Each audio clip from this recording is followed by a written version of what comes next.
Hello friends, welcome to Dinesh vlogs. இன்றைக்கி நம்ம ஒரு சூப்பரான லன்ச் ரொட்டீன் vlog தாங்க பார்க்க போகிறோம். வாங்க வீடியோக்குள்ளே போகலாம்.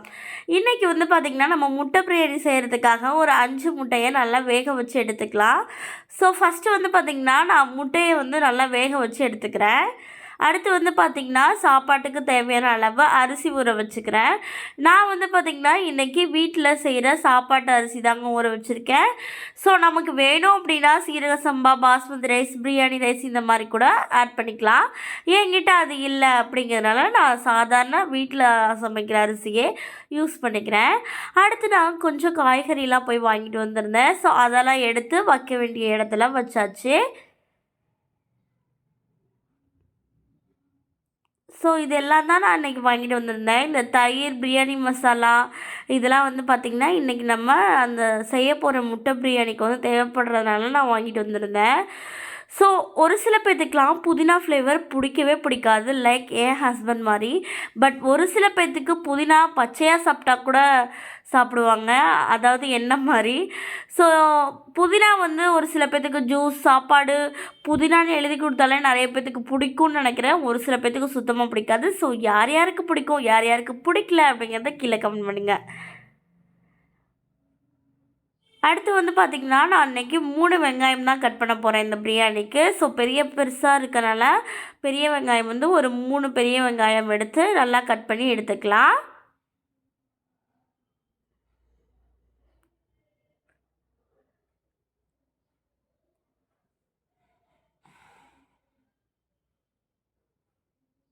வெங்காயம் நல்லா கட் பண்ணி எடுத்ததுக்கப்புறம் பார்த்திங்கன்னா நம்ம தக்காளி தாங்க கட் பண்ண போகிறோம்.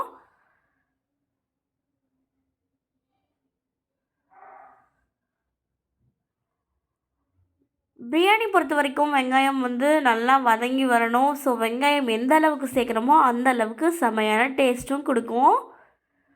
ஸோ வெங்காயம் பார்த்திங்கன்னா நல்லா நீளமாக கட் பண்ணிக்கோங்க. நீங்கள் பொரியல் கட் பண்ணுற மாதிரி குட்டி குட்டியாக எல்லாம் கட் பண்ணக்கூடாது. நல்லா நீளமாக பெருசாக கூட கட் பண்ணிக்கலாம், ஒன்றும் தப்பே இல்லை. ரொம்ப சன்னமாக ஸ்லைஸாக பண்ணணும்லாம் அவசியம் இல்லை, ஏன்னா பிரியாணி தானே நல்லா வதங்கி வந்துடும். ஸோ இந்த மாதிரி நீங்கள் கட் பண்ணி எடுத்துக்கோங்க.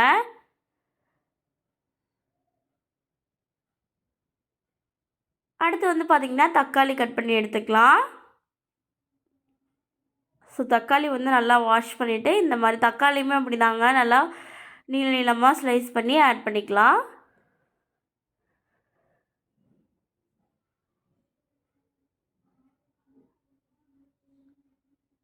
தக்காளி கட் பண்ணி முடித்ததுக்கப்புறமா நம்ம பச்சை மிளகாய், கொத்தமல்லி, புதினா இது எல்லாமே நம்ம எடுத்து வச்சுக்கலாம். ஸோ எல்லாமே நம்ம கரெக்டாக கட் பண்ணி புதினாலாம் நல்லா பறித்து வச்சிட்டோம் அப்படின்னா குக்கிங் பண்ணுறதுக்கு ரொம்ப கம்மியான டைம் தான் ஆகும், டக்குன்னு நம்ம பண்ணிடலாம்.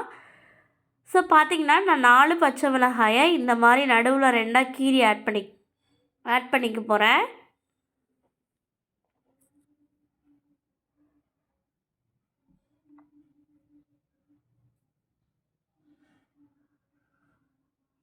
அடுத்து பார்த்திங்கன்னா கொத்தமல்லி, புதினா இது எல்லாமே நம்ம எடுத்து நல்லா பறித்து வச்சுக்கிறோம். கொத்தமல்லி ஒரு கைப்பிடி, புதினா ஒரு கைப்பிடி. ஸோ இது ரெண்டுமே நல்லா பறிச்சாச்சு. அடுத்து நம்மளுக்கு எக்குமே நல்லா வெந்து வந்துருச்சு. ஸோ இதை நம்ம அந்த இதெல்லாம் எடுத்துட்டு, அதாவது மேலே இருக்க தோல்லாம் எடுத்துடலாம். இப்போ நம்ம பிரியாணி பண்ண ஆரம்பிக்கலாம்.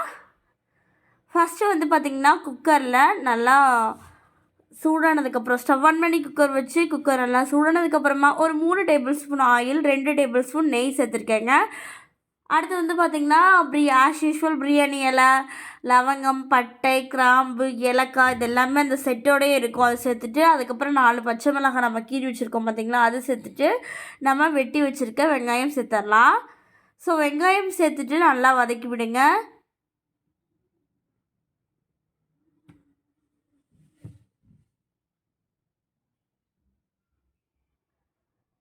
வெங்காயம் சேர்த்துட்டு எந்த அளவுக்கு நல்லா வதக்குறோமோ அந்த அளவுக்கு நல்லா சூப்பரான டேஸ்ட் கொடுக்கும். ஏன்னா வெங்காயம் சேர்த்துட்டு உடனே ஒரு சில பேர்லாம் தக்காளி சேர்த்துருவாங்க, அந்த தப்பு மட்டும் பண்ணாதீங்க. இது ஒன்றும் சாம்பார்லாம் கிடையாது. ஸோ பொரியல், பிரியாணி இந்த மாதிரி இதுக்கெலாம் நல்லா வெங்காயம் வதங்கி வரணும். பொரியல் கூட டக்குன்னு வதங்கி வந்துடும், பட் பிரியாணிக்கு நல்லா வெங்காயம் வதங்கி வரணும், அப்போ தான் நல்லா டேஸ்ட்டும் கொடுக்கும்.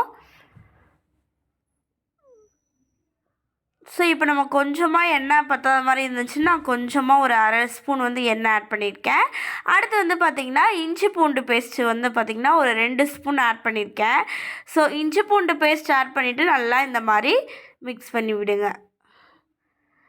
அடுத்து தக்காளி ஆட் பண்ணிக்கலாம். வெங்காயம் ஓரளவுக்கு நல்லா வதங்கி வந்துருச்சு. இப்போ தக்காளி ஆட் பண்ணிக்கலாம். ஸோ தக்காளி ஆட் பண்ணிவிட்டு நம்ம உப்பு ஆட் பண்ணிக்கிறேன். ஸோ ஏன்னா உப்பு ஆட் பண்ணோம் அப்படின்னா தக்காளி வந்து நல்லா வதங்கி வந்துடும்.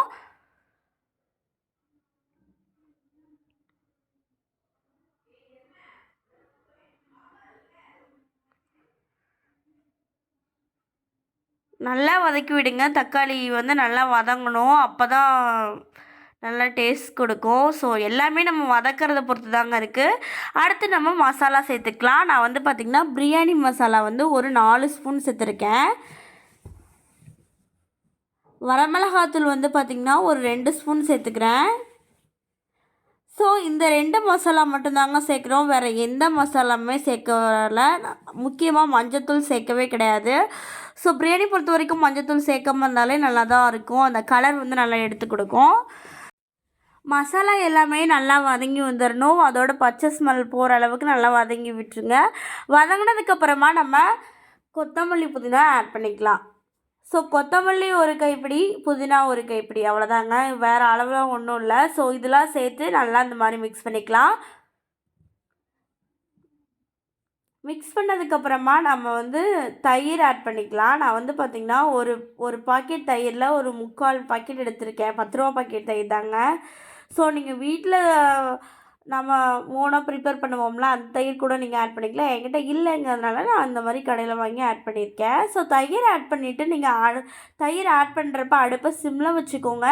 தயிர் ஆட் பண்ணிவிட்டு நல்லா டக்குன்னு இந்த மாதிரி கிண்டி விட்டுருங்க. இல்லை அப்படின்னா ஒரு மாதிரி திரிஞ்ச மாதிரி இருக்கும். ஸோ அந்த மாதிரி வரக்கூடாது அப்படிங்கிறதுக்காக.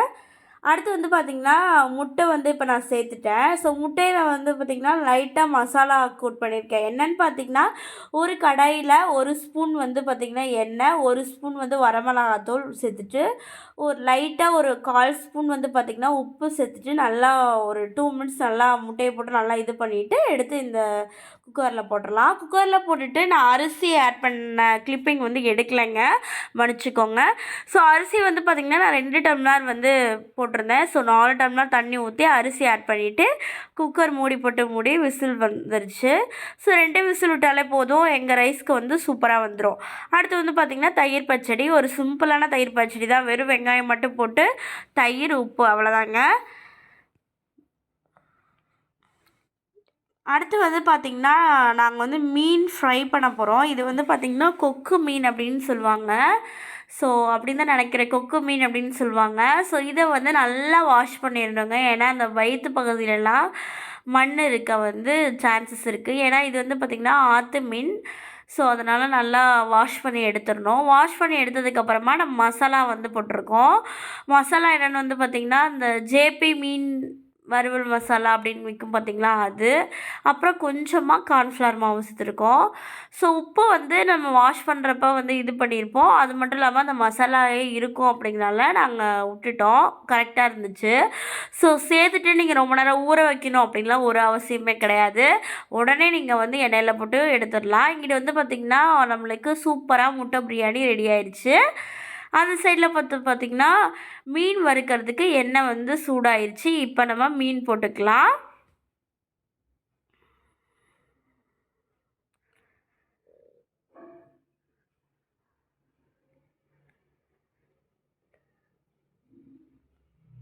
ஸோ பார்த்திங்கன்னா சூப்பராக நம்மளுக்கு மீனும் ரெடி ஆயிடுச்சு. ஸோ இந்த மீன் வந்து பார்த்திங்கன்னா குழந்தைங்களுக்கு கூட கொடுக்கலாம். ரொம்ப சூப்பராக இருக்கும். நல்லா சிப்ஸ் மாதிரி இருக்கும். ஸோ இதாங்க இன்றைக்கி எங்களோட லன்ச். அதாவது முட்டை பிரியாணி, மீன் வறுவல், தயிர் பச்சடி. நெக்ஸ்ட் ஒரு இன்ட்ரெஸ்டிங்கான வீடியோவில் வந்து சந்திக்கிறேன். பாய் ஃப்ரெண்ட்.